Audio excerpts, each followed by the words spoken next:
Boa tarde. Tudo bem? Tudo bem. Muito feliz, muito honrado de estar aqui. É legal vocês terem essa iniciativa de compartilhar conhecimento, informações. Então, eu trouxe aqui para vocês algumas informações do que o mercado está discutindo. Tem muita coisa de carreira, muita coisa de liderança, alguns itens que talvez vocês olhem e falem, poxa, talvez não sirva isso para mim. Mas se alguns deles provocarem algumas reflexões, talvez o nosso objetivo já tenha sido alcançado. Eu trouxe para vocês alguns dados, inclusive de pesquisas, dos fóruns internacionais, que inclusive eu tenho a oportunidade de visitar. Por isso tem muita informação aqui, numérica inclusive. Se vocês estiverem com o celular ligado, façam o quê? Mantenham ligado. Né? E tirem fotos de tudo que vocês fizerem. E compartilhem com os colegas de vocês. A informação só tem utilidade se ela for compartilhada. Então tem coisas muito interessantes aqui, eu sou suspeito, né? Eu acho que é tudo interessante, né? Mas é legal para que a gente também mantenha contato e discuta também algumas questões. Esse nome Nexialista, vocês já ouviram falar ou não? Levanta a mão, só para a gente saber um pouco. Quase ninguém ouviu falar Nexialista, né? Muito legal. Tem que puxar a orelha do marketing, né? Puxar a orelha do marketing, né? Eu vou contar essa história rápida. Nexialista é o nome de um terceiro tipo de profissional. Alguém que não é nem generalista, nem especialista. Quando a gente entra no mercado de trabalho, geralmente você é obrigado a escolher uma dessas vertentes. Às vezes é chato, né? Você começa, eu vou ser um especialista, mas se eu quiser mudar? Aí vem sempre alguém e fala, pô, mas você vai perder o foco. Né? Então, e se eu quisesse ir para uma terceira vertente? Esse nome ele surge na década de 40 com um escritor chamado Van Vogt. O Van Vogt ele escreveu um livro chamado A Viagem do Beagle Espacial. É uma literatura bonitinha, meio boba às vezes, né? Mas ele conta na década de 40 que o mundo ia acabar.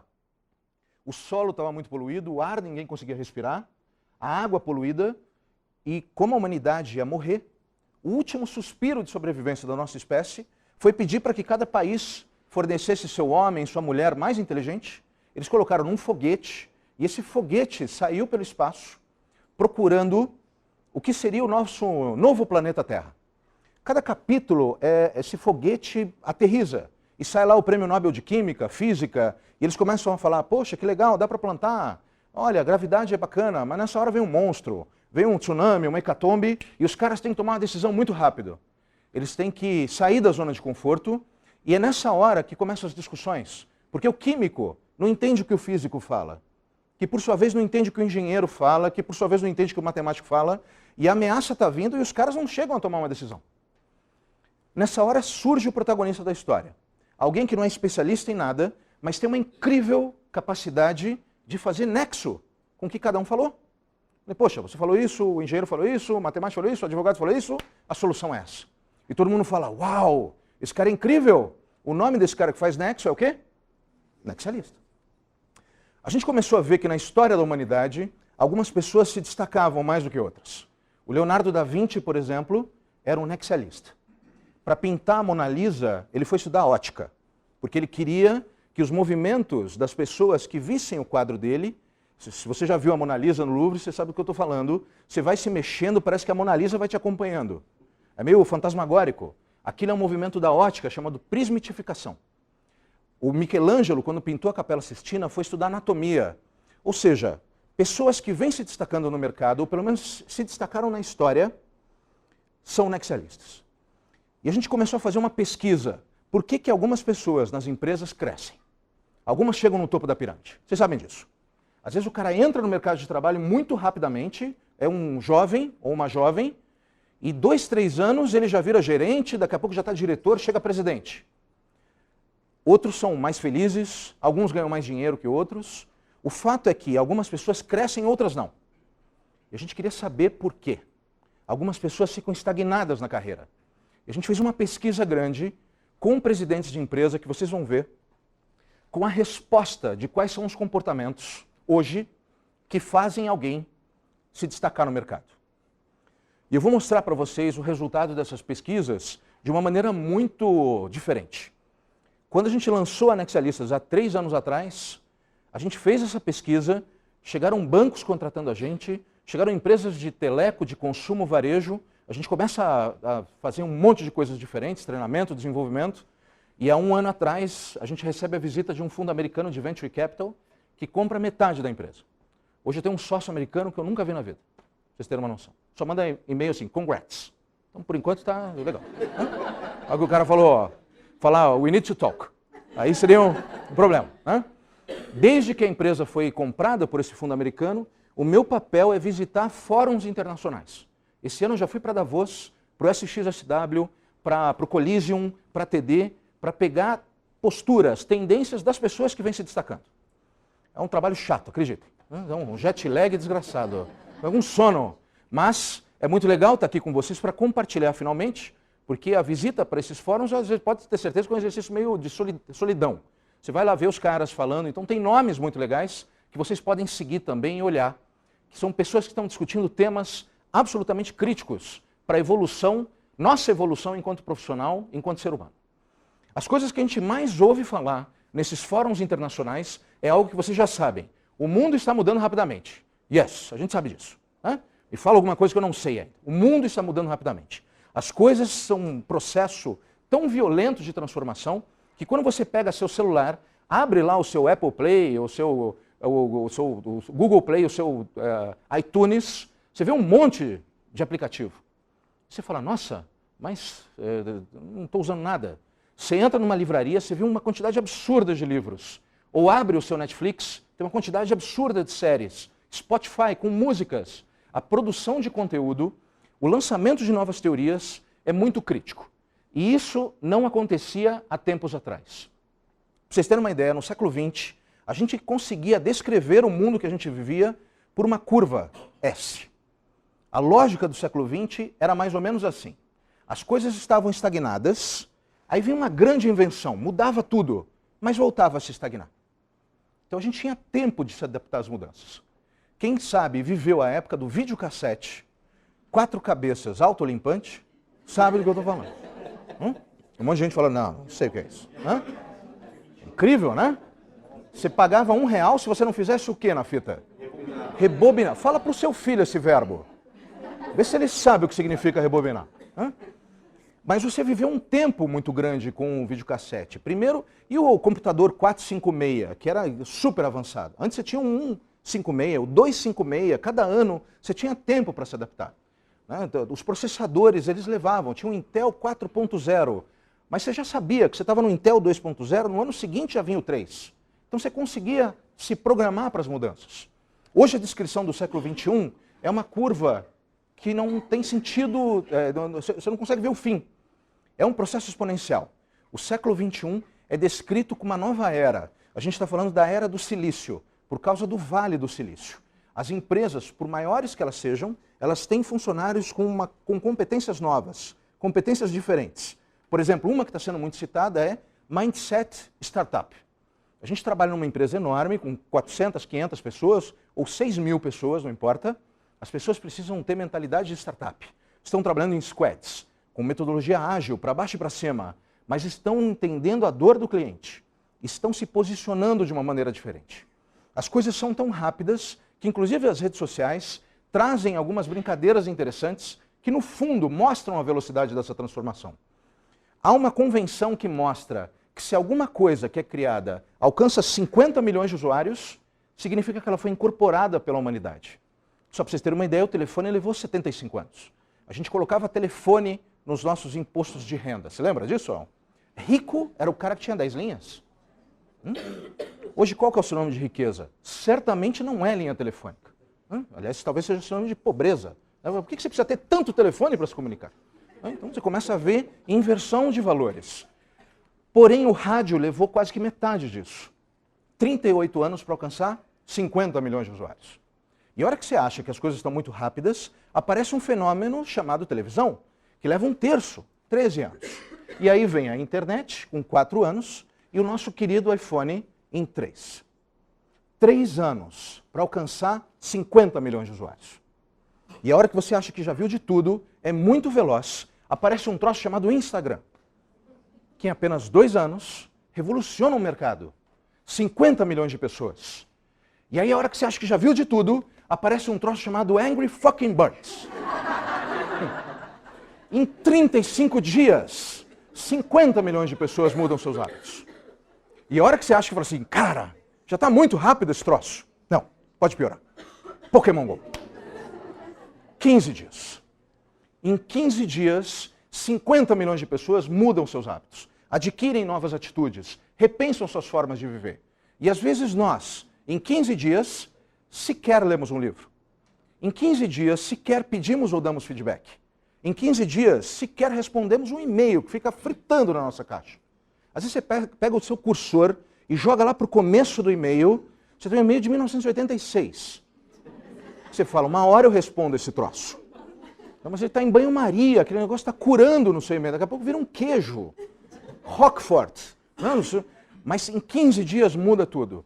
O que nós investimos em 15 dias nas nossas carreiras para conseguir adquirir um hábito novo? Existe um escritor chamado Charles Duhigg, que escreveu um livro muito legal chamado O Poder do Hábito. Como é que a gente muda o hábito? Como é que a gente adquire uma nova maneira de pensar, um novo mindset?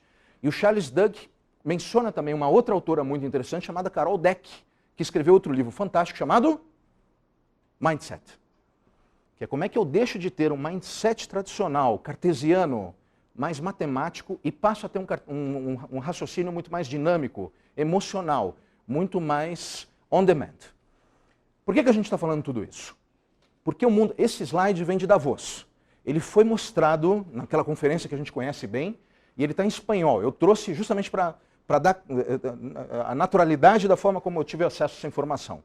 O mundo que nós estamos vivendo, ele leva um nome que muita gente já sabe, que é mundo VUCA. Aliás, esse ano em Davos se falou em mundo MUVUCA. Eles não têm ideia que MUVUCA é uma sigla nossa. Mas VUCA é uma sigla negativa, que significa volátil, incerto, complexo e ambíguo. E esse slide ele fala o seguinte, o mundo é volátil, que precisa ter uma resposta ao câmbio, a resposta à mudança rapidamente. Mas como é que a gente pode ter uma resposta à mudança se as empresas insistem em seguir um plano? Às vezes você entra em algumas empresas e eu estou todos os dias nelas, meus amigos. Você entra numa sala, tem a visão 2025, visão 2030, que é muito bacana. Mas às vezes você faz um planejamento estratégico para os próximos 10 anos. Bicho, cai uma bomba, dá uma facada no presidente, a bolsa cai, muda tudo. Bons planejamentos estratégicos estão sendo feitos para os próximos 3 meses, 6 meses no máximo. Então é muito legal você ter uma visão de 2030, mas conseguir atuar de uma visão de uma forma recente, porque muda tudo, muito rapidamente. A gente também vive num mundo incerto, que precisa ter colaboração com o cliente o tempo inteiro, mas a gente insiste na mesma forma de negociar com as pessoas, nos contratos, nas letras. Ah, precisa registrar em cartório, blockchain vai acabar com os troços. Aliás, os cartórios vão morrer por causa disso. Alguns ramos de atividade vão desaparecer em segundos.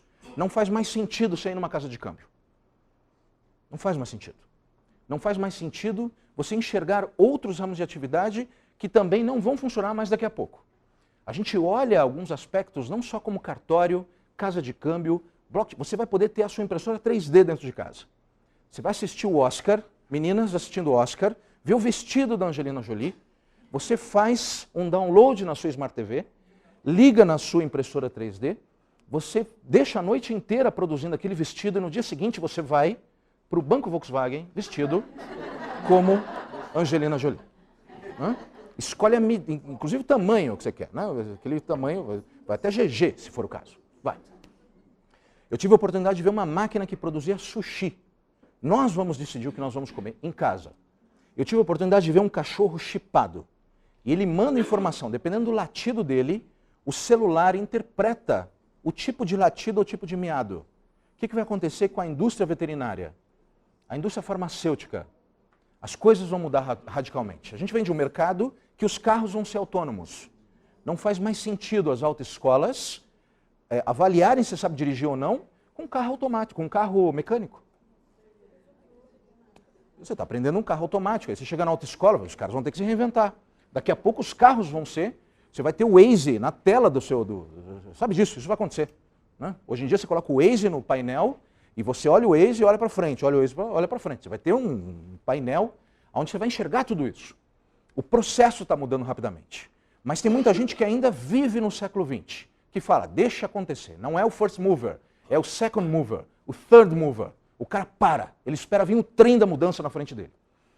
As empresas enxergam que a gente vive num mundo complexo, que precisa ter interação indivíduo, mas a gente continua usando o processo de ferramentas. E mais, a gente está falando de um mundo também que é ambíguo, com softwares funcionando, mas a gente continua pedindo documentações extensas. É o mundo do contraditório. A gente quer ser digital, mas às vezes você entra numa empresa e sequer o Wi-Fi está liberado. Eu quero ser digital. Não sei se eles falam para você aqui, ou vocês falam, queremos ser digitais. Então começa liberando o Wi-Fi, cara. Você quer ser digital, mas você vai enfiar o pendrive e às vezes não funciona, porque não pode. Nós queremos ser digitais, mas temos uma cultura interminável de reuniões. As empresas não têm sala de reunião.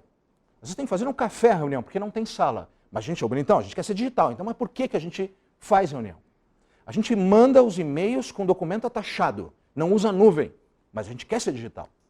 É o processo do contraditório. Por isso que o mundo VUCA some e entra um troço chamado mundo MUVUCA. O M de meaningful, precisa ter um propósito. Se não tiver propósito, não adianta nada. E o de universal, o que você faz aqui vai ter repercussão em algum mercado, em alguma lógica.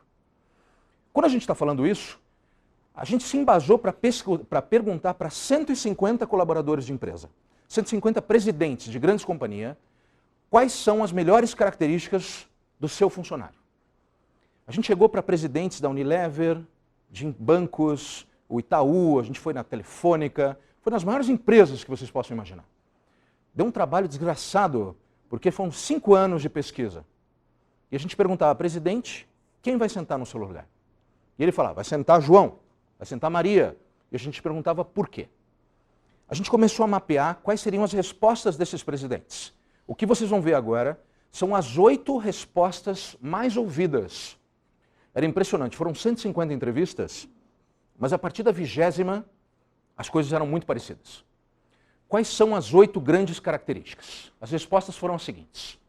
Primeiro, as pessoas que mais se destacam em primeiro lugar são pessoas que coincidem 2 grandes atributos, profundidade e estética. Imagina que você faz um relatório no Excel com várias abas, queries, funções, super bem aprofundado, mas também muito bonito. Você pega a imagem do Google, não é só clicar com o botão direito e jogar para o PowerPoint. Você aprende um pouco de Photoshop, Illustrator, qualquer coisa do Adobe e deixa a apresentação linda. A hora que você imagina uma apresentação para um board ou então para a tua área, tem profundidade estética. Ele concilia a pesquisa, a mineração dos dados e mostra de uma maneira brilhante a transição dos slides. Ele concilia profundidade estética. Saiu uma coisa também muito interessante. São pessoas que usam o LinkedIn de uma maneira muito inteligente. Se você tem 5 mil amigos no LinkedIn, 10 mil amigos no Facebook, não significa que você tem networking, significa que você tem net. Então, boa parte das pessoas que se destacam são pessoas que estão colocando net para work. Você tem um amigo que está desempregado, você pega o currículo e manda para outro.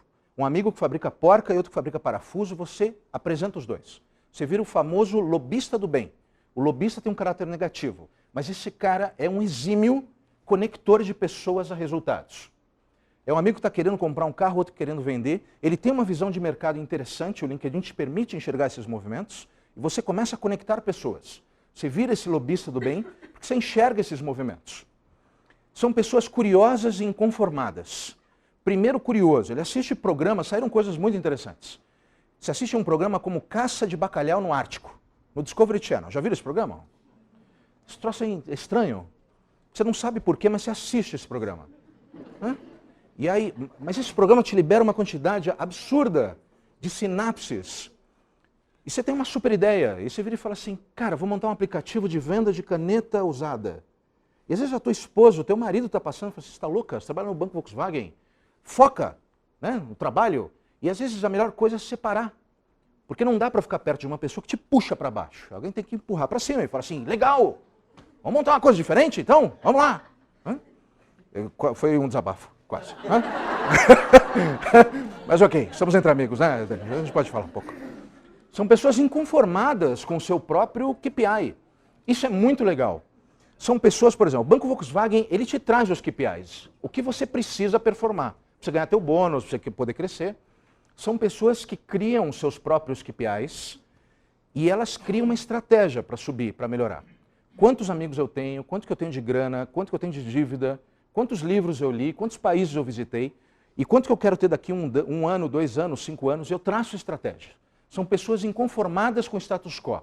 São pessoas que não são adeptas da filosofia zeca pagodiana de viver. Tu deixa a vida me levar. Além disso, são pessoas que inovam, criam o tempo inteiro, porque elas estão visitando países diferentes. Você quer ir para a Disney, meu amigo? Vá. Mas depois, vai para Cuba, vê como é que funciona aquele troço. Vai para a República Tcheca, vai para o Japão, vai para a Austrália. Você vai vivenciar uma cultura diferente. E de novo o lado do Netflix. Assiste uma série que ninguém te falou nada. Assiste lá, ouve uma música, ouça uma música do Spotify, sei lá, um tango russo.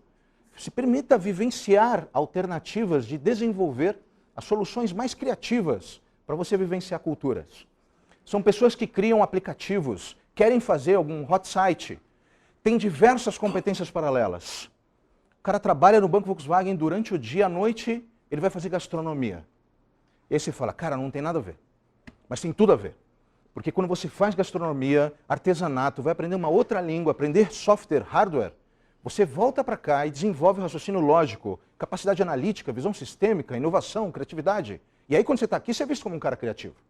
Dificilmente você vai desenvolver criatividade só ficando dentro do seu quadrado. Então você vai beber da fonte cultural de outros aspectos, conhecer gente nova, pessoas diferentes. São pessoas que têm cabeça de hiperlink. O cabeça de hiperlink é mais ou menos assim, você clica aqui e vai buscar informação. São pessoas que desenvolvem 2 competências incríveis, persuasão e influência. Como é que eu consigo convencer as pessoas de que você é a pessoa certa para assumir uma determinada responsabilidade? Ou que você abre, expande a sua rede de networking tão fortemente que você consegue, conectando pessoas a resultados, ser visto como uma pessoa de valor. Você começa e propõe um projeto, no dia seguinte tem um monte de gente falando dele. E por fim faz as coisas simples, sem ser simplista. Essas 8 características apareceram de uma maneira muito interessante. Mas aí veio uma surpresa para nós. Quando a gente terminava de entrevistar esses presidentes de empresa, eles sempre falavam, poxa, falei tanto da Maria, tanto do João, por que você não entrevista ele? Você vai ver que ele jogou a caixa fora. Isso é uma coisa que o mercado fala, não é só pensar fora da caixa, jogar a caixa fora. E a gente teve a oportunidade de entrevistar outras 100 e tantas pessoas que eram vistas pelos presidentes como pessoas absolutamente disruptivas. A gente entrevistou essa turma e viu que alguns eram da área comercial, outros eram gestores, outros eram líderes, alguns da área técnica. E a gente começou a mapear as competências desses caras. E a gente catalogou quais eram as competências. É muito difícil ter todas elas. Mas como a gente odiava a tabela periódica na escola, a gente resolveu criar uma tabela periódica de competências.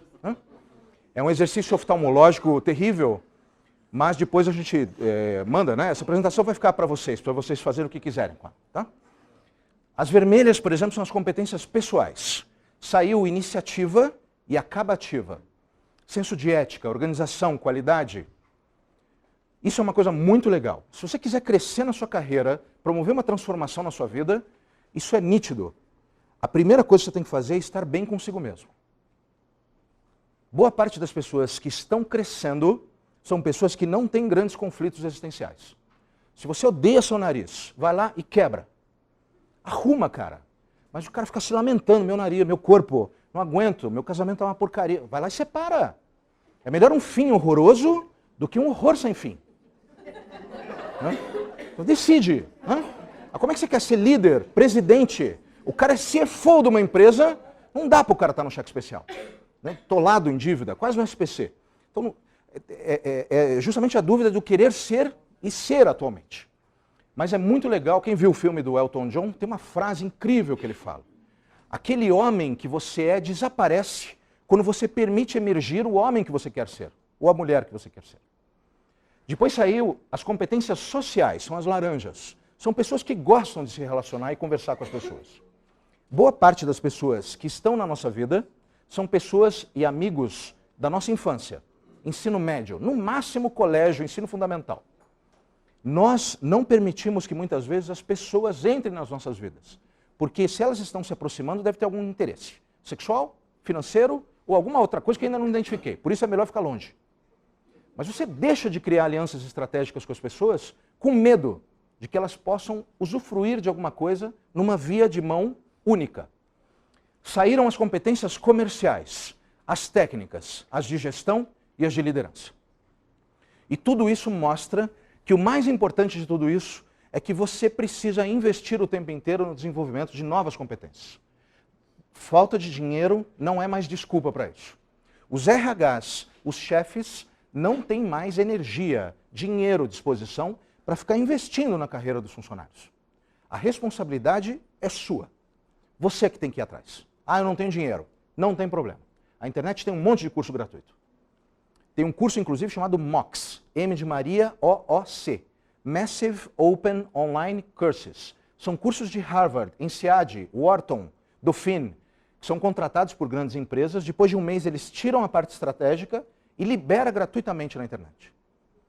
E-learnings, vídeos, você tem TED, você tem podcasts, a rodo, infográficos.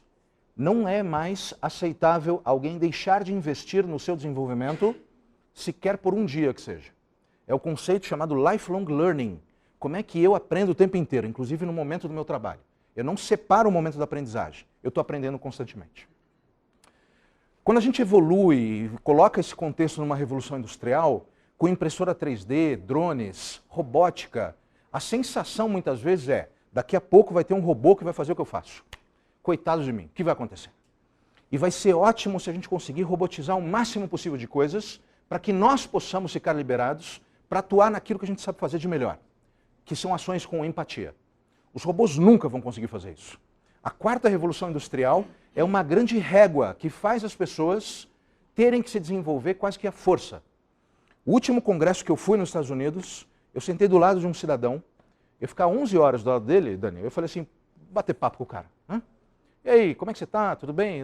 Vai fazer o quê, meu amigo? Ele falou, eu vou fazer um curso de negociações complexas em Harvard. E aí eu falei, uau, jura, cara, eu trabalho com educação, aprendizagem, como é que é esse curso? Ele começou a me contar o curso, um curso incrível. Ah, neurociência aplicada à negociação, o ganha-ganha é legal, mas se pudesse ser um pouquinho mais ganha para mim, tá ótimo. Ele começou a contar o curso incrível. E eu virei para ele e perguntei, o que você faz da vida? E ele falou, eu sou sindicalista. O sindicalista está indo fazer um curso de negociação em Harvard. E ele vai voltar e negociar com um cara que fez um e-learning, com uma árvore pulando. Sabe aqueles e-learning que tem uma maçã? Ele fala, clique aqui para falar sobre prevenção à lavagem de dinheiro. Hã? Clique aqui. Vocês não devem fazer isso. Hã? Aí o cara clica, vem um sol. Aparece um sol com óculos. Vamos falar sobre a prevenção. Aí mostra o bandido, né, que tem aquela coisa... O cara vai chegar lá, ele vai roubar você, hein? Ó, o banco tem um prejuízo. Aí mostra o dinheiro. O bandido, o sindicalista, eu não vou equiparar, obviamente, são coisas absolutamente diferentes. As pessoas estão indo fazer cursos em Harvard. O cara parcela em 1 milhão de vezes. Não é do nosso sindicato. Mas para vocês verem, o ramo de atividade não importa. Se o cara é sindicalista, se ele é negociador de corporate, de varejo, não é isso. A questão é que algumas pessoas já perceberam que a régua já subiu num nível tão alto que se você para, tem um estudo de Harvard, inclusive, que fala que se você não faz nada, você sucateia, você deprecia 20% ao ano. Em 5 anos você está fora do mercado. Você não vai conseguir emprego. Você vai sair da tua empresa e não vai conseguir se recolocar. Ou porque não foi investido no networking, a maior parte das pessoas que perdem o emprego percebem que estão com seu networking dentro da empresa onde eles trabalhavam. E aí você faz o quê com esse troço? Nada. E muitas vezes você não investe no seu desenvolvimento. A quarta revolução industrial não é a robotização. É a demonstração que as pessoas precisam se mexer numa realidade que elas não conseguem mais enxergar o que é o ponderável e imponderável. A KPMG trouxe o ano passado 8 tecnologias que vão mudar radicalmente as relações de trabalho. Drones, inteligência artificial, virtual, realidade aumentada, impressora 3D, robôs, internet das coisas. Você está ligado nesse negócio? Você entende um pouco o que é isso? Porque não adianta nada só ver aqueles filminhos do Shedder, né, da impressora 3D fabricando uma casa. Como é que isso vai impactar as nossas vidas? As nossas relações? A gente trouxe para vocês uma outra informação. Como é que isso vem repercutindo nas empresas? As empresas, nesse ambiente de quarta revolução industrial, não param de falar em redução de custos. Isso é uma regra do jogo. Custo é como unha. Vai crescer, a gente tem que cortar o tempo inteiro. Isso é uma premissa. Segundo, lançamento de novos produtos e serviços. Lançamento de novos produtos e serviços é uma alavanca competitiva das companhias. Você não pode trabalhar só com as mesmas coisas. Aquela teoria da vaca leiteira, dos produtos estrela, eu tenho que toda hora lançar coisas novas. Terceiro, economia colaborativa. A Netflix recentemente lançou um memorando falando qual é o principal competidor dela. Eu escrevi um livro, depois que eu entrevistei os 150 presidentes de empresa. Eu vou dar o livro de presente, vou fazer algumas perguntas, tá, Dani? Quem acertar, leva o livro. Tá? Pergunta é, hoje, quem é o principal competidor da Netflix? Chuta aí. YouTube, não. Globo, não. Hã? Oi? A Disney, não. Ela mesma também não. Quem é o principal concorrente da Netflix? Amazon também não. Hã? Um pirata também não. Tem um super competidor, está tirando alguns bilhões da Netflix. Nós estamos vivendo um negócio chamado economia da atenção. Antigamente a gente escolhia se ia no teatro ou no cinema. Mas depois você ia para o restaurante.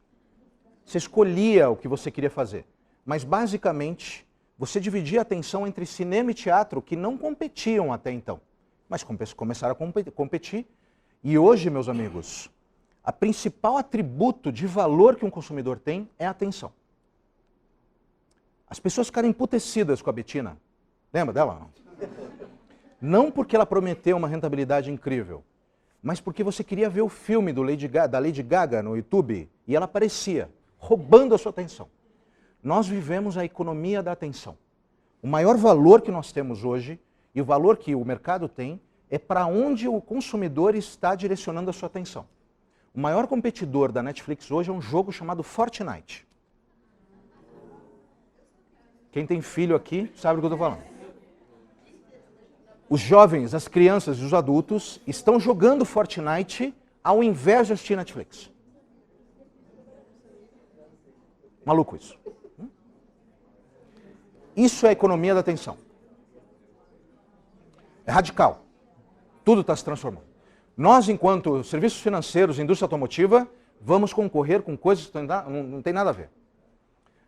Eu tive a semana passada com o vice-presidente de uma grande empresa. E ele falou assim, Alberto, estamos parando de investir no Rio de Janeiro. E eu falei, por quê, meu filho? Porque os patinetes vão incomodar o nosso negócio. Eu falei assim, mas não tem nada a ver, o teu negócio é meios de transporte pesados. Eu falei assim, pois é, o troço custa R$2 a viagem. Não vai dar para competir. Os patinetes entraram e fizeram com que grandes companhias mudassem os seus planos de ação. É o mundo VUCA. Isso é uma loucura. A gente está falando de visão cliente estimulada em todos os funcionários. Todos nós precisamos sentir a dor do cliente. A Nike tinha um slogan muito legal. No pain, no gain. Se eu não sinto a dor do cliente, independente se eu sou do jurídico, de IT, e não sou do comercial, eu preciso sentir o bafo do calor do cara lá na concessionária. Eu tenho que ir até lá para sentir a dificuldade do sistema caindo e eu não conseguindo liberar o seguro para o cara. Ah, mas eu sou de uma área que não tem nada a ver com a venda. Ok, meu amigo. Isso é o pensamento lá do século XX. Agora você tem que ir lá. Tem que morar dentro da concessionária. Não adianta. Para algumas pessoas isso ainda é uma realidade impossível. Imagina que eu vou sair do ar-condicionado. Ok. É uma forma de se depreciar 20% ao ano. Mas, inovação como alavanca estratégica de negócio. Como é que a gente pode inovar o tempo inteiro? Aplicativação de tudo. Aplicativo não significa só você baixar lá o aplicativo do seu iTunes Store.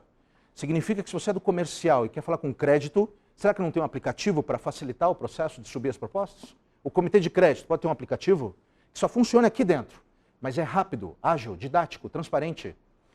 E a gente está falando comunicação instantânea como premissa. Você precisa falar com alguém, saca o seu celular, grava um vídeo e manda. WhatsApp para todos os lados. Ah, não, vou mandar para comunicação corporativa, para marketing, os caras validam. Daqui a 14 dias o cara te devolve. Por que as intranets da vida acabaram? Porque é um troço chato. Tem um troço lá de 16 anos atrás. Eu não sei se vocês são assim, mas o mercado está discutindo. É um saco ver uma intranet. Porque tem coisa lá que não adianta nada. Existem políticas nas empresas que não servem para nada. Quando você está se relacionando com um cliente, falando com alguém, e você fala assim, cliente, o senhor está certo, mas a política não deixa. Então você vai e muda a política. Política existe para servir pessoas. E não políticas, ou não pessoas para servir, não pessoas para servir política. Agora alguém que tem que levantar lá e falar, presidente, diretor, vamos mudar essa política. Ele vai falar assim, ok, me dê fatos e dados. Você se preparou muito bem e vai defender essa mudança. Senão a gente continua com as políticas e reclamando da vida. E não vai acontecer nada. E por último, liderança das empresas em forte questionamento. Aqui é um tema mais delicado, porque muitas vezes nós promovemos bons técnicos. E a gente perde um ótimo técnico e ganha um péssimo líder. As empresas estão acordando que o processo de liderança tem que ser absolutamente diferente. Não dá para ter altíssima performance e todo mundo entrar com síndrome de Burnout. Aliás, muitas vezes, quem cobra alta performance não tem alta performance. E o cara não tem legitimidade de cobrar. Portanto, se você é líder, quer ser líder, avalie o que bons líderes estão fazendo para serem reconhecidos no mercado. Porque o processo de liderança está sendo muito questionado. Liderança precisa ter 4 quesitos: inspiração, execução, articulação e desenvolvimento de pessoas. Tem um slide que fala disso. Dessa forma surge um novo jeito de conviver. Você tem um profissional analógico que insiste em fazer as coisas do mesmo jeito e um profissional que a gente chama de digital. Para se transformar de um profissional analógico para digital, existe uma revolução 4.0 que é conhecida, ou pelo menos citada pelo professor Walter Longo, como Tesseract. Tesseract é, eu não sei o que vai ser, mas eu tenho certeza que não vai ser da forma como é. Este profissional digital está sendo conhecido também como profissional influencer. É alguém que tem muita informação, compartilha as informações importantes e ao mesmo tempo se autodesenvolve o tempo inteiro. E aí sim existem competências que o mercado está citando como sendo as mais importantes. Se você é membro de uma equipe, você não é líder, as competências mais requisitadas hoje são essas 4, essas 5. Primeiro, marketing insight. Eu não vou fazer só benchmarking nas financeiras, ou nos bancos, ou nas empresas de seguro. Eu vou ver o mercado de consumo, teleco, agro, vou ver coisas absolutamente diferentes, para ver o que esses caras estão fazendo de diferente para fazer no meu. Segundo, as pessoas precisam parar de falar em design thinking, porque estamos thinking o tempo inteiro e doing que é bom? Nada. Então, design doing chega para tirar as ideias do thinking do papel e colocar em prática. 90% das pessoas acham que o big deal é só ter uma grande ideia. Mas a questão é como é que eu implemento. Terceiro, pensamento crítico. Para isso eu tenho que conhecer, ter uma vontade muito grande de entender novos mercados, ler o tempo inteiro, para conseguir chegar em decisões que não são simples. O pensamento crítico, negociações complexas, de uma lógica que as variáveis muitas vezes não são todas visualizadas. E por fim, uma anticompetência chamada desculpability. Desculpability é a incrível competência que algumas pessoas desenvolvem de culpar alguém, alguma coisa ou algo para não fazer aquilo que elas tinham que fazer. Quem é a vítima do desculpability? É um cara chamado mercado. Ele fala assim, está muito ruim o mercado. O que eu faço com essa informação? O mercado é uma arena de trocas. Não está muito ruim por quê, cara pálida? Então um combinado importante é, para de culpar o mercado. Ou você vai culpar alguém, ou então você vai se autoculpar e falar assim, escuta, eu não fiz porque eu não consegui ter tempo para isso. Ou então fala, eu estou com muita coisa. Quando o cara fala que tem muita coisa, é porque muitas vezes ele não consegue fazer a gestão do tempo. Então você para e se organiza. Mas alguma coisa precisa ser feita. Às vezes o cara trabalha e não faz nada. E isso tem um aspecto de gestão cultural nas empresas absurdo. Quando essas coisas não fluem muito bem nas companhias, as pessoas começam a procurar símbolos culturais críticos. Você recebe um e-mail com 5.000 pessoas copiadas, você está lá no meio. O cidadão começa a procurar em que posição o e-mail dele está. Se ele estiver em último, ele começa a atualizar o LinkedIn. Começa a mandar currículo. Se ele estiver em primeiro, ele paga pizza, pessoal. Ele libera uma enzima no cara da felicidade. Fala, ó, estou no mindset do chefe, sou o primeiro. Você começa a se procurar ali. Nascem feudos dentro das empresas, as famosas panelas. Aliás, panela é um tema legal para sortear o livro. Vamos lá. Quem tem filho aqui, levanta a mão, só para a gente saber. Ok. Seu filho chega, mamãe, papai, o que significa panela no mundo corporativo? O que você falaria? Vamos ver se você acerta a definição. Vamos lá, o que é panela? Hã? Pessoas que se auto-beneficiam entre elas. Boa. Vamos ver se tem alguma outra tipo. Pessoas que se protegem, excelente. Mais alguém? Um grupo que se fecha. Boa. Faz comida, né? Hã? Faz comida, né? Diga lá. Hã? Algo bom. Uma panela é algo bom. Bom. Tem interesses em comum? Se juntam para criticar os demais. Vou te dar o livro que você mais se aproximou. Ok? Uma salva de palmas para nossa amiga. Como é que você chama? Natália. A real definição de panela é o grupo que você não está. Porque se você estivesse, seria o quê? Diretoria. Quem vai almoçar? Ah, só panelinha. Você não está. Quem vai almoçar? Só diretoria aqui. Vocês estão juntos. Aliás, você sabe se a sua área vive em feudos, em panelas, na hora do almoço. Esse é o momento clássico, que aliás você pode promover uma discussão na sua área. Você chega e fala assim, pessoal, vamos almoçar? Aí os caras da sua panela falam, vambora, vambora. Eu preciso escrever um negócio aqui, vambora. Levanta. 2 caras levantam e saem. A hora que os 2, 3 levantam, outros 4 levantam. Fala assim, agora vamos nós? Vamos. Aí entra os 4. A hora que os 4 saem, outros 3 levantam. A mágica de crescer dentro das organizações está em combater as panelas. Conversar com as pessoas o tempo inteiro. Mas é muito difícil, porque nós, sociologicamente, nos aproximamos das pessoas que mais gostamos. Os chefes, os líderes da vida, cometem um erro brutal quando eles elegem um braço direito. Que é um cara que muitas vezes só é braço direito porque pensa, age, conta as mesmas piadas, às vezes se veste da mesma forma. Quando a mágica da liderança está em desenvolver todas as pessoas e não ter braços direitos. Mas isso só acontece lá no sul da Alemanha, longe. As empresas do Brasil não passam por isso. Né? E se você é líder, as competências mais críticas são inspirar, desenvolver, executar e articular. Os líderes precisam inspirar as pessoas na busca dos seus respectivos propósitos, desenvolver equipes e colocar isso na agenda. Mas eles também precisam entregar resultado. Não dá para um líder ficar só inspirando. Ô, pessoal, vamos lá, abraça aí, bacana, vamos embora. O cara tem que entregar. Né? Senão o cara fica só inspirando, a empresa, tchau. Não dá, pô, mas eu me esforcei tanto. Isso é muito legal. Porque se você vai para a França, você vai para Paris, você vai para Atenas, você vai para Roma, você anda numa avenida enorme, no final existe um arco lindo, um monumento fantástico, chamado Arco do Triunfo. Não existe Arco do Esforço. O Arco do Esforço geralmente é um... legal, né? O Arco do Esforço geralmente é um obelisco, tem um cara morto embaixo. Morreu. O cara se esforça tanto que morre. Mas quais são os KPIs? Você é o que você entrega, meu amigo. Você não é o que você planeja, você não é o que você promete. Esse é o mundo de hoje. Não, mas eu estou chegando cedo e embora à tarde. Ok, mando 5 mil e-mails, mas não faço nada. Às vezes o cara fala assim, não, mas tá difícil, vamos que vamos até onde, meu amigo? Bora. O cara sua. Então você vê que o cara está melado, mas não está fazendo o que tem que fazer. Então o que você faz com o cara?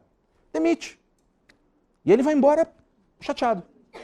Poxa vida, dei o sangue por essa companhia. Pois é, meu amigo, mas você não entregou. A vida é cruel, é assim que funciona hoje. A motivação, o esforço é super importante. Não estou falando que não é. Mas só isso não é mais suficiente para crescer no mercado. É duro, né? Eu falei que nem tudo que eu falasse você ia concordar, lembra? Eu falei, umas coisas, mas é uma provocação. A gente pode dizer que vive numa era de mudanças? Tem coisas interessantes que aparecem aqui. As pessoas querem ser respeitadas. Como as pessoas querem ser respeitadas, aparece o advento delas não quererem mais segredos. Não é democracia, é transparência. E por isso surge um esforço tecnológico dos vídeos, do Reclame Aqui. Aparece uma série de invenções como os likes, os sites, o TripAdvisor. Você entra num hotel, tem um cabelo no travesseiro, você tira foto. O mundo fica sabendo. Por quê? Porque as pessoas não querem mais segredo. Não precisa ficar limitado aqui. Né? O que se faz em Vegas, vai para onde? Vai para o YouTube. Né? Tem essa que se faz aqui, fica aqui. Não, o que se faz aqui vai para o YouTube. Todo mundo fica sabendo. As pessoas não aguentam mais burocracia. Os intermediários vão acabar. Os corretores de seguro que me perdoem, mas esse troço vai acabar. Os corretores de imóveis também vão acabar. Por quê? Porque você já tem aplicativo que faz isso. É só mudar uma regulação que você não vai precisar mais de corretor para vender seguros. E tem gente insistindo ainda em enxergar e defender. Ok, defenda, meu amigo, mas o mundo vai mudar. E rápido. Como os não queremos mais intermediários, os aplicativos de tudo. O Airbnb teve este ano já, esse primeiro semestre, um faturamento maior em serviços de experiência do que de aluguel de casa. Porque eles vendem experiência também, né? Você tem os Ubers da vida, o Airbnb, você tem aí a Amazon. As pessoas não têm mais tempo para nada. Elas querem processos mais rápidos, mais ágeis. E aí tem o advento tecnológico, das impressoras 3D, do algoritmo, da inteligência artificial. As pessoas também questionam os porquês. Elas buscam incansavelmente pelo propósito. E é por isso que aparece um troço das mudanças da relação de consumo. Do jeito de consumir, o próprio Customer Experience ou Customer Centricity, que é um pouco mais adiante. As pessoas também querem se relacionar o tempo inteiro. E é por isso que elas querem conhecer pessoas, lugares, ter sensações. E aí tem um advento tecnológico em virtude disso, que são as redes sociais, os celulares, o WhatsApp da vida. Quando você pega todas essas mudanças tecnológicas, e eu vou pegar este pedaço, essa coluna, e vou jogar para o lado direito, quando você olha todas essas mudanças tecnológicas, muitas vezes as pessoas esquecem que por trás delas tem as pessoas. Existem pessoas. Portanto, meus amigos, nessa era do silício, nós não estamos vivendo uma revolução tecnológica. Nós estamos vivendo uma revolução antropológica. Nós estamos mudando. A questão é o quanto você está mudando. Quanto que você está investindo na tua carreira, investindo na mudança dos seus paradigmas, mudança das suas ideias, dos seus sonhos. É melhor ser uma metamorfose ambulante do que ter a velha opinião formada sobre tudo. É que a gente consegue se reconstruir, aprender, desaprender e reaprender. Essa é a lógica de promover uma revolução na sua vida. Portanto, a gente não vive uma era de mudanças, mas absolutamente a mudança de uma era. É a era do silício. As coisas, apesar de que o Vale do Silício está sendo demonizado, as coisas são caríssimas, a gente montou um escritório lá dentro, tudo caro, impressionante. As pessoas com burnout para todos os lados, mas é uma era diferente, onde o certo e o errado não mais podem ser ditos. Na minha época, eu só entrei num banco real. Existia um banco real, tem gente que obviamente não sabe que existia um banco chamado Banco Real, são muito jovens. Mas eu só entrei no Banco Real porque eu sabia operar muito bem uma máquina que ficava na sua frente, você botava um papel, fazia mais ou menos um movimento assim, aí batia o papel, saía escrito. E o meu chefe era meu chefe porque ele fazia 40 toques a mais do que eu. Mas eu sabia que para ser chefe provavelmente era uma questão de desenvolver uma habilidade. Escrever melhor. Hoje em dia é headcount, é competência, é oportunidade, é esforço, é trabalho, é marketing pessoal, relacionamento interpessoal, criatividade, insistência, resiliência, accountability, ownership, milhões de coisas. Não dá para saber. Por isso você inventa a sua carreira. A gente pediu para essas pessoas que nós entrevistamos dicas de excelência. E o que vocês vão ver agora são 10 dicas rápidas para a gente acabar, que inclusive compuseram o livro com 60 dicas, que eu vou sortear esses 3 aqui que sobraram, dicas que estão fazendo profissionais se destacarem. A primeira delas, que saiu muito fortemente, é sempre se coloque no lugar dos outros. O que tem por trás daquele telefonema às 6 horas da tarde? Por que está vindo aquele e-mail? Por que está vindo esse pedido sem muito sentido? Tem alguma dor por trás. Se eu tento interpretar aquilo, principalmente que não é visto, eu consigo crescer, porque eu me coloco no lugar do outro. Quando a gente fez essa pesquisa, algumas pessoas citaram um filme de uma propaganda de um jornal alemão chamado Die Welt. Se não me engano, significa o mundo. Alguém fala alemão aqui? Não. Die Welt acho que é o mundo. Essa propaganda ela ganhou alguns leões em Cannes, porque ela mostra exatamente como se colocar no lugar do outro. Vamos ver, é bem interessante.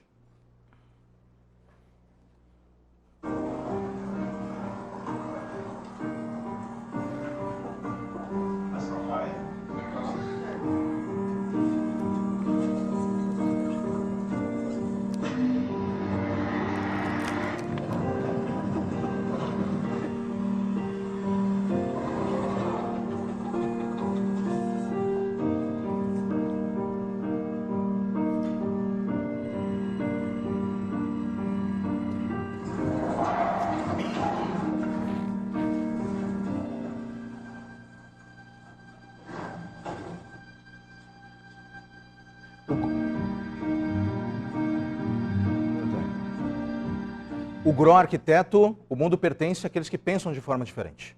Ele é um arquiteto super conhecido na Alemanha, que assim como no Brasil, tem uma legislação super forte para adaptar os aeroportos aos portadores de necessidade especial. como que eu vou desenvolver um aeroporto se eu não sento na cadeira de um cadeirante e saio rodando? Você viu que ele entrou no banheiro, viu se o espelho estava na altura dos olhos, travou a cadeira, levanta, é sentir a dor do outro, é ir lá sentir a temperatura. Entender por que as áreas funcionam das formas como elas funcionam. Segunda dica, invista em uma linguagem formal, simples. Como é que eu consigo ser resiliente ao ponto de conseguir falar a linguagem do outro e ser inteligível? Porque comunicação é o que o outro interpreta e não aquilo que eu falo. Existem 4 tipos de pessoa no planeta. Os visuais, os auditivos, os sinestésicos e os digitais. O visual é o cara que gosta de escrever. Ele faz desenho. E as pessoas que são auditivas, muitas vezes não conseguem entender o que ele está falando. Fato é, você escreve uma mensagem de texto no WhatsApp interminável e manda para o auditivo. Você é visual. O auditivo não vai ver. Mas se você mandar uma mensagem gravada de 32 minutos, ele vai ler, vai ouvir. Se você é visual e recebe um WhatsApp de 32 minutos, você morre. Eu falo assim, cara, isso não... por que esse cara insiste? Não aguento. Então, como é que eu... Às vezes eu tenho que me comunicar em 4 vias. Inclusive o sinestésico é um cara que recebe o e-mail, ele imprime e vai falar contigo com o e-mail na mão. E aí você chega lá e fala assim, amigo, deixa eu ler o teu e-mail. E aí você fica parado, o cara lê o seu e-mail e você fala, esse cara é retardado. Não é retardado, ele é sinestésico. O auditivo, por exemplo, recebe o teu e-mail, ele pega o telefone e ele te liga.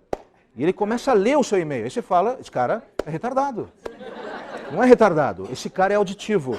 Então você faz uma comunicação, às vezes eu tenho que me comunicar com 4, tira uma foto. Os nossos filhos, por exemplo, são digitais. A gente nasceu numa cultura sem internet. Então você até faz uma força para escrever as coisas no tablet, mas se precisar escrever no caderno, você escreve. Os nossos filhos tiram foto no final da aula. Você mandar teu filho escrever um resumo, ele não sabe. Ele vai ter dificuldade, porque ele já é digital. Nós crescemos na época do papel ao maço. Você lembra que você fazia aquele negócio?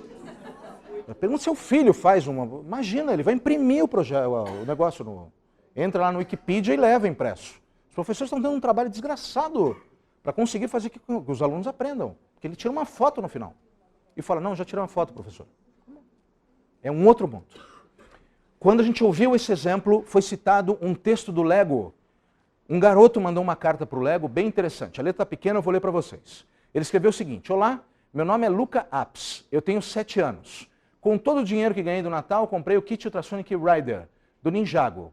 É Ninjago. Meu filho ele tem 12 anos e falou, pai, é Ninjago, então, ok? Ninjago. Ninjago. O número é 9449, ele é muito bom mesmo. Meu pai foi me levar ao shopping e falou para eu deixar os bonecos em casa, mas eu os levei e acabei perdendo o Jay X, pois ele caiu do bolso do meu casaco. Fiquei muito triste por tê-lo perdido. Meu pai falou que eu poderia mandar essa carta para vocês, para ver se vocês podem me mandar um outro. Prometo nunca mais levá-lo ao shopping de novo, se vocês puderem me mandar um. Incrível, né? Fantástico, né? Não existe nenhuma política na Lego que diz que se uma criança perder, a gente dá um boneco.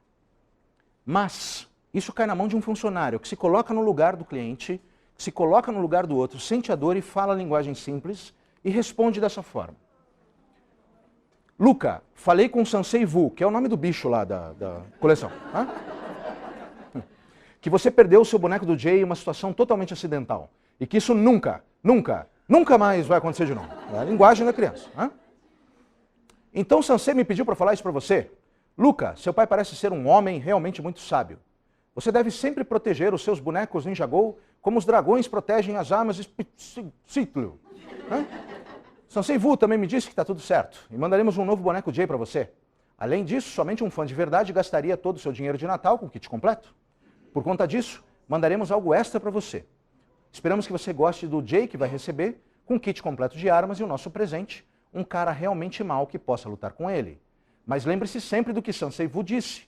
Proteja seus bonecos como as armas e sempre, é claro, ouça o que seu pai falar. Incrível. Esse troço caiu na rede no dia seguinte e a adesão foi absurda. Obviamente ele recebeu algum reconhecimento, porque jogou a caixa fora. Como é que a gente pensa nos espaços das políticas das companhias e cria valor agregado? A famosa experiência do cliente é isso. Terceira dica, não aceite ter um resultado medíocre. Isso é outro aspecto. Muitas vezes o latino e até o brasileiro se compara com aquele cara que desempenha pior. E a diferença entre, que a René Brown fala, que é muito legal você dar uma olhada nesse vídeo, a diferença entre simpatia e empatia. O cara fala assim, o meu resultado está na média, mas eu estou melhor que um monte de gente. O cara se compara com os piores. O meu resultado está na média, mas tem um monte de gente acima. Ou seja, como é que eu consigo ter o meu resultado, criar os meus próprios KPIs, fazer com que as coisas sejam melhor? Vou acelerar que eu já passei muito tempo. Saia constantemente da zona de conforto. Como é que eu consigo acelerar a forma como eu cresço dentro de uma lógica da história do sapinho, sabe? Que fica cozinhando lá na panela. Eu vou propor uma rápida atividade social para ver como é que vocês reagem pensando fora da caixa, saindo da zona de conforto. Uma atividade social incrível, chamada Chapeuzinho Vermelho. Muito legal. Vamos fazer uma competição, ok? Somos de banco, não, financeira, gostamos de competição. Façam duplas aí entre vocês, ok? Façam duplas. Você vai competir com seu colega. Tem um vencedor e um perdedor, ok? Faça aí, ok? Muito bem.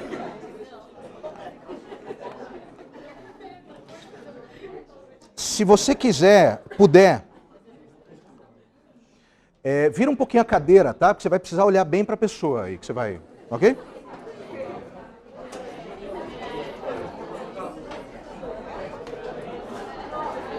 Muito bem.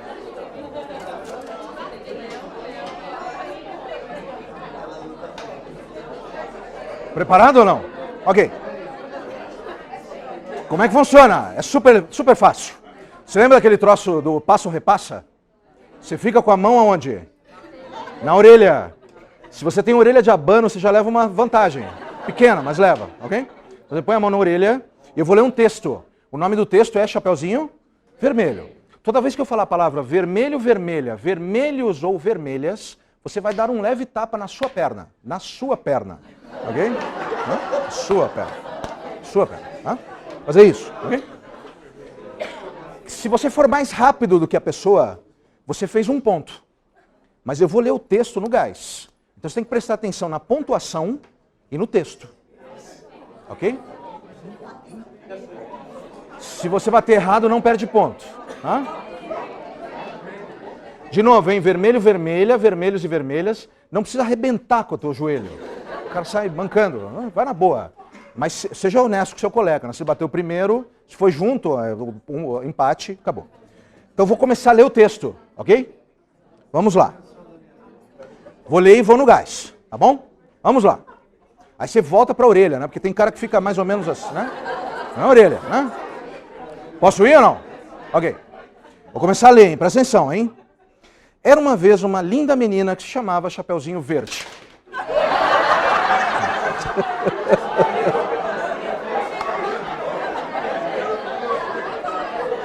Foi? Terrível, né? Vou começar de novo? Vamos lá. Sacou aí agora, né? Tá bom. Então vamos lá. Era uma vez uma linda menina que se chamava Chapeuzinho Verde, que não era vermelho. Chapeuzinho Verde morava com sua mãe numa linda casa de cerca branca, rodeada por um lindo jardim. Nesse jardim havia muitas rosas, flores, margaridas, rosas vermelhas, hortênsias e cravos muito cheirosos vermelhos. A mãe de Chapeuzinho Verde preparou uma fruta de cestas e doces para que levasse a sua vovozinha, que morava na floresta. Na cesta veio maçãs verdes, maçãs vermelhas, amoras e framboesas. Havia também uma torta de morangos bem vermelhos. Antes que Chapeuzinho Verde saísse, sua mãe disse e passou algumas orientações. Ela disse: filha, tome muito cuidado com o caminho que vai seguir. Existe uma placa vermelha orientando a trilha mais perigosa. Diante da placa azul, você pode seguir, pois ela indica o caminho mais seguro. Mas preste muita atenção na placa amarela, que não é vermelha, que também indica perigo. Chapeuzinho Verde, que não é vermelho, tome muito cuidado com um lobo que vive rondando na floresta e tente chegar bem depressa na casa da vovozinha. Então Chapeuzinho Verde partiu, contemplando a beleza da trilha da floresta. Ela viu muitos pássaros, borboletas e rosas amarelas que não eram vermelhas, como já vi em sua casa. Mas no meio da trilha, o lobo apareceu e pegou o Chapeuzinho Verde de surpresa. Ela levou um susto tão grande que suas bochechas ficaram verdadeiramente geladas. O lobo estava muito bem arrumado, com uma camisa xadrez azul e vermelha. Ele então se perguntou e aproximou de Chapeuzinho Verde e perguntou o que ela carregava na cesta. Chapeuzinho Verde ficou impressionado com o tamanho da boca do lobo, com suas gengivas vermelhas e seus dentes enormes. Mas ela não se intimidou e respondeu as perguntas do lobo com muita educação e simpatia. O lobo foi ficando vermelho de raiva quando percebeu que o Chapeuzinho Verde não estava com medo dele e parecia estar puxando conversa. Então ele resolveu continuar perguntando: por que você não usa mais sua capa vermelha? Ela respondeu: agora sou Chapeuzinho Verde, não mais vermelho, pois estou demonstrando a minha preocupação com o meio ambiente. Inclusive, eu nem mais como carne vermelha. O lobo foi ficando cada vez mais interessado no papo e decidiu convidar Chapeuzinho Verde, que não era vermelho, vermelho para dar uma volta em sua Ferrari. Um carro novo, uma Ferrari de cor amarela, não vermelha, como de todo mundo. Chapeuzinho Verde recusou o convite e disse que estava de paquera com o caçador, por isso não ficaria bem sair com o lobo. O lobo foi ficando arrasado e sentiu seu coração despedaçado dentro do peito, como se uma enxurrada de sangue o inundasse. Então o Chapeuzinho Verde disse que estava com pressa e que precisava realmente entregar a cesta de frutas para a vovozinha. Ela deu um beijo na bochecha do lobo, fazendo ficar vermelho de vergonha e verdadeiramente sem graça. Aí, cada um seguiu seu caminho, tocou sua vida, Chapeuzinho Verde, que não era vermelho, pensando no seu caçador galã, e o lobo, ansioso por outra oportunidade de encontrar aquela menina tão linda e meiga que até se parecia com uma rosa vermelha.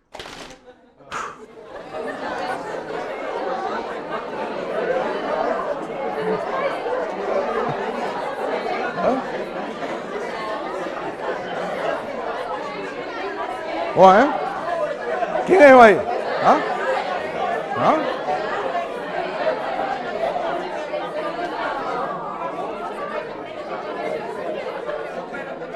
Foi?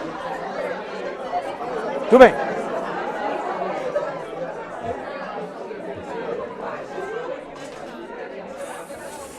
Fase 2. Fase 2, é o que vale mais pontos. Fase 2, valendo 100 pontos. O que é Chapeuzinho Verde levar na cesta? Frutas, doces, framboesas, amoras, maçãs verdes e maçãs vermelhas. Qual era a cor da camisa do lobo? Xadrez, azul e vermelho. Qual era a placa que indicava que o caminho era seguro? Amarelo, bicho. Bom, dá pra gente ficar aqui o dia inteiro. A empresa te paga para você olhar vermelho, vermelha, vermelhos e vermelhos. Crescer na carreira significa olhar para as outras cores. Olhar mercado, entender de política, literatura, economia, saber discutir coisas diferentes. As nossas companhias sempre vão pagar para um determinado KPI, que é simbolizado aqui como uma cor. O resto, meus amigos, a gente tem que estar ligado. Porque senão a gente não sai da zona de conforto, a gente fica estagnado nela. E depois o tempo passa. Você vê o tempo passando e fala assim, e aí, o que eu vou fazer da minha vida? Então essa é uma dica. Saia da zona de conforto, olhe as outras cores, as outras questões. Quinta dica, inovação como premissa. O que você está fazendo que pode ser diferente, pode ser melhor, mais divertido? Quando Operação Skyfall, aquele filme do 007 foi lançado, muita gente o amou ou odiou. Mas o fato é que aconteceu uma coincidência. Na semana em que a Operação Skyfall seria lançado, 8 filmes incríveis também seriam lançados. E você sabe que o sucesso da bilheteria de um vídeo é na semana de lançamento. Então todos estavam muito preocupados. Eles resolveram fazer um lançamento muito diferente e disruptivo. Dentro de uma estação de trem em Bruxelas. Foi mais ou menos assim. Vamos ver. Temos o áudio aí? Foi? Vamos lá. Não sei se quem está no fundo consegue enxergar, eles vão dar tickets para o lançamento da Operação Skyfall. Você quer ter a chance de ganhar os tickets do lançamento exclusivo do Skyfall? Põe seu nome. Você tem 70 segundos para chegar na plataforma 6.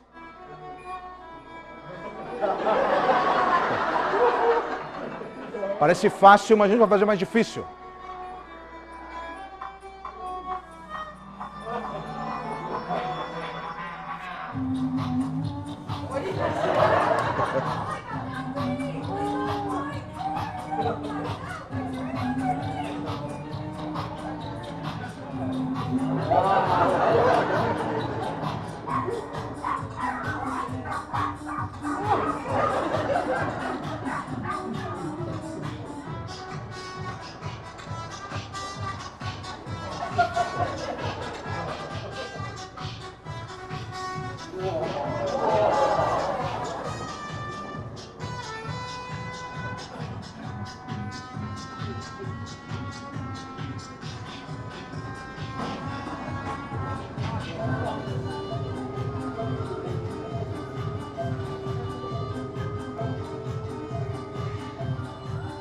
Agora, para ganhar, você tem que cantar a música do James Bond.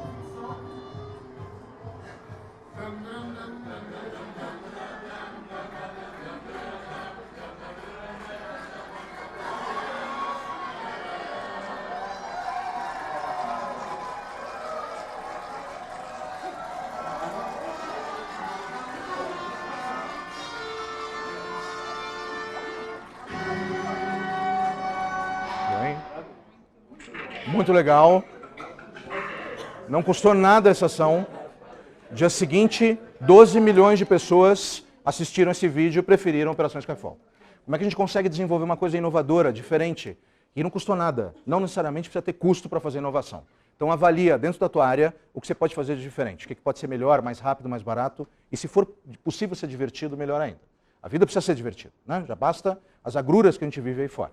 Então, sexta dica, coloca o net para work, isso é muito importante. Desenvolva o network o tempo inteiro. Existem alguns estudos que mostram como é que você desenvolve o networking, mas basicamente são 3 quesitos. Frequência. Existe uma convenção que diz que se você contata uma pessoa a cada 15 dias, ela se lembra de você. Então manda um e-mail hoje, depois de 15 dias você manda um WhatsApp, depois faz uma visita, depois faz uma ligação. Precisa ter frequência, sequência e relevância. Eu vou dar uma dica para vocês também de uma ferramenta do LinkedIn incrível que permite que você faça networking o tempo inteiro. Quer ver? Abre o seu LinkedIn rapidamente, você tem que ter o LinkedIn no seu celular, né? Habilita o seu Bluetooth primeiro. Então, coloca o seu Bluetooth. Ligou o Bluetooth? Tudo bem? Aí você vai lá embaixo no rodapé, você vai ver 2 bonequinhos, um do lado do outro, tá vendo? Tem uma casinha, clica nos 2 bonequinhos, aí você vai lá para cima, tem lá o número das suas conexões e tem uma espécie de um radarzinho escrito na sua área. Clica lá na sua área, se estiver desativado você tem que adicionar o Bluetooth. Cadê Luísa Cardoso Silva? Levanta a mão aí, Luísa. Cadê a Luísa? Luísa, prazer. Cadê o Paulo Oliveira? Começa a aparecer todo mundo que está na sala. Então é legal, porque você começa a enxergar as pessoas que trabalham com você. Você está numa feira, você olha o perfil das pessoas, você consegue se comunicar com elas mais facilmente. E é muito interessante porque você começa a identificar o que pode ser valor agregado para as pessoas. É super legal, dá para mandar aí, se conectar, mandar mensagem. Você vê o perfil de todo mundo, ó, eu não tenho conexão com quase ninguém aqui. É uma coisa super legal, você pode aumentar a quantidade de pessoas na sua rede. Boa? Usa isso com uma certa frequência, tá? Você enxerga as pessoas que estão perto de você. 7ª dica, a gente já falou disso, combate o desculpability. Avalia o que você pode fazer de melhor na tua vida para ser um profissional mais interessante, investir no relacionamento interpessoal, no marketing pessoal, no seu conhecimento, habilidade, como é que você desenvolve novas relações. Dica 8. Coloque os processos para trabalhar para as pessoas e não o contrário. Foi aquilo que a gente falou da política. Identifica aquilo que pode ser melhorado. Os processos que podem ser mais rápidos, fáceis, para que a coisa flua mais rapidamente. A informação ela tem que fluir mais rápido. Antigamente era poderoso quem guardava a informação. Hoje é poderoso quem compartilha. Claro que eu não estou falando para a gente compartilhar informações e dados confidenciais. A gente vive num mundo super regulado, um ramo de atividade super controlado, mas avalia como é que você consegue fazer com que o que está ao seu lado aprenda. Dica 9, invista o tempo todo no seu autodesenvolvimento. Assiste as séries, tem um site incrível chamado TED, você vê vários tipos de vídeo, anota, identifica qual é o modo que você aprende mais rapidamente. A gente tem que ler o tempo inteiro. Tem estudos que mostram que se você ler um livro técnico, um capítulo hoje, amanhã você lê um livro comportamental, uma coisa que tem a ver com o teu trabalho e outra que não tem nada a ver, você desenvolve a mielina, que é a famosa graxa do cérebro. Quanto mais vocabulário você tem, vocabulário é a forma como você mensura a inteligência das pessoas. Mas nada disso é relevante se você também não tiver o teu quociente emocional. E aí o Daniel Goleman é a referência do livro Inteligência Emocional. Aliás, são 2 livros fundamentais. Inteligência Emocional e Foco. Como é que você está orientado à felicidade, não só a processo, orientado ao cliente, são questões importantes. Mas você tem que estar bem consigo mesmo. Dificilmente você vai ser uma pessoa incrível se o seu coração, a sua mente, não estiver bem. Então invista para que você se sinta bem. Está descontente com o teu corpo? Arruma. Está descontente com as relações? Resolva. A gente tem uma passagem muito curta por esse planeta. As coisas têm que ser incríveis. Deixa a marca, tua marca por onde você passar. E é por isso que tem a última dica. Construa relações de valor com as pessoas. A gente tem um monte de gente no mercado que quer aprender oratória, mas não aprende escutatória. O cara não escuta genuinamente. Então observa as coisas ao seu redor. É muito interessante, né? Porque as pessoas estão tendo o celular roubado na rua. Você está parado, passa um cara de bicicleta e te leva. Você fica com raiva, obviamente, das pessoas. Mas o que tem por trás desses assaltos? São pessoas que estão presas no seu mundo. na rua, com aquele ecossistema incrível ao seu redor, com tanta coisa para ser observada. Está passando o amor da sua vida do lado. Está passando um amigo que você não vê há muito tempo. Está passando um monte de coisa interessante. E a gente preso ainda na rua com esse tipo de coisa. Claro que a gente tem que olhar. A gente adora trabalhar. Tem pessoas que são workaholics. E às vezes você fala assim, puta, esse cara trabalha tanto, coitado. Às vezes ele gosta. Então respeita a lógica das pessoas. Às vezes você trabalha muito porque você se diverte. Então trabalhe o máximo que você puder, se isso te fizer bem. Agora você está trabalhando, está sofrendo, reavalie a tua vida. Marca a vida das pessoas por onde você estiver passando. E talvez uma das dicas mais interessantes seja um poema do Fernando Pessoa, que dá a dica para você promover uma revolução na tua carreira. É um poema chamado Odes a Ricardo Reis. Ele fala, se você quiser ser grande, ele fala, para ser grande, sê inteiro. Nada teu exagera ou exclui. Sê todo em cada coisa. Põe quanto és. No mínimo que fazes. Assim em cada lago, a lua toda brilha, porque altiva vive. É incrível. A lua, ela não escolhe onde ela vai brilhar. Ela coloca a mesma intensidade numa poça d'água ou no oceano, que tem uma magnitude semelhante. Quando você fizer aquele e-mail, é um simples e-mail, mas coloca a sua maior energia ali, faz um e-mail incrível. Dane-se que é um e-mail que vai passar para alguém ali que não tem nada a ver. Mas vai para uma reunião, dê o máximo que você puder nessa reunião. Vai fazer a melhor reunião da tua vida. Ser inteiro, no mínimo que fazes. Essa talvez seja a grande lógica para a gente ser feliz. Procurar aquilo que faz sentido. Crescer, ajudando os outros, sorrindo. Tem pessoas que não dão bom dia, entram e simplesmente não olham nos olhos das pessoas. Antes de mais nada, dê bom dia, peça desculpas. Quando a gente pede desculpas, a gente mostra que se importa muito mais com a pessoa do que com o problema. Diga mais vezes eu te amo. A gente vem de uma relação, muitas vezes, os meus pais, por exemplo, falavam pouquíssimo eu te amo. Eu falei uma vez eu te amo para o meu pai chorou. Eu falo eu te amo para os meus filhos o tempo inteiro. Eu te amo, pai. E por que a gente não pode disseminar os sentimentos? Assumir que errar e pedir desculpas. Que errou e pedir desculpas. Essa é a lógica. Avaliar e querer ser uma pessoa melhor todos os dias. Obrigado, Dani, por tudo. Espero ter contribuído. Um abraço. Tchau, tchau.